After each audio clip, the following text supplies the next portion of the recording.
Jim Lukatsky, there has been considerable speculation, fueled in part by statements from the DOD's spokesperson, that the $22 million that was secured by Senator Reid and his colleagues in Congress to fund this program and study had nothing to do with UFOs. It was really just a study of future technologies, presumably by our adversaries, that it was really just that. Can you address whether AAWSAP was first and foremost an investigation of UFO phenomena? Why isn't it made obvious in any of the documentation that's been made public so far?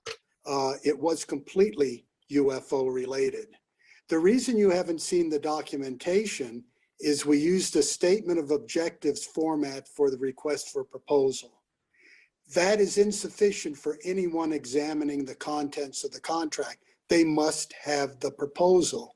Now, within the proposal, and in this case, it was from Bigelow Aerospace Advanced Space Studies, it's clearly mentioned among the topics proposed, a worldwide database of advanced aerospace vehicles. There can be no ambiguity here. This was being proposed as a UFO project. Now, if you want to look at the tail end of the project, you'll find over 100 documents required to be reported to the Defense Intelligence Agency that were UFO related, in part, of course. I mean, they were large, very large documents. And you also have, technical studies, and you have that database, probably the largest UFO database that exists in the world and is currently being used by the US military. So yes, it was completely a UFO project.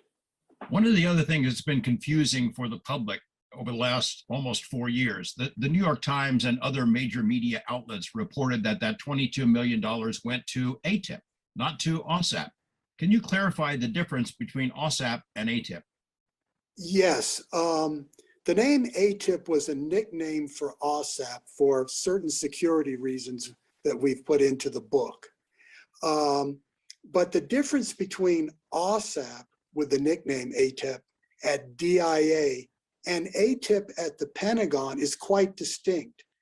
AAWSAP had $22 million of funding.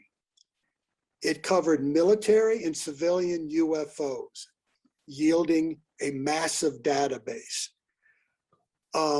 It also had a main contract and subcontracts. Now, AATIP in the Pentagon, as described in the articles, was basically zero funded, looked at specific military UFO encounters, and very important ones because they had film, and it had no contract. So getting back to how did this mix-up occur, I think it's not deliberate. It's not due to authors, to television personalities, etc. It's the fact we were running not an official SAP, but a closed program. I can tell you for a fact that within my own office, they did not know, except leadership, that this contract was being run. They had no idea whatsoever. Our security was that tight.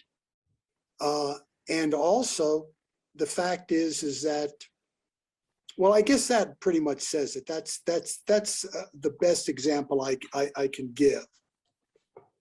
Dr. Colin Kelleher, you were a program manager at BASS. Can you describe in sort of broad terms the operation at BASS? How many people were hired, in what time frame, and what did they do? I mean, was this a real investigation of UFOs and related phenomena, and how did it work? Well, I was hired in November of 2008. The AAWSAP program ran from September 2008 till late 2010. So one of the first tasks that I had on coming on board was to put together a team of UFO-focused investigators as quickly as possible. So I was thinking back on this, and between November 2008 and probably April 2009, I personally conducted about 300 telephone interviews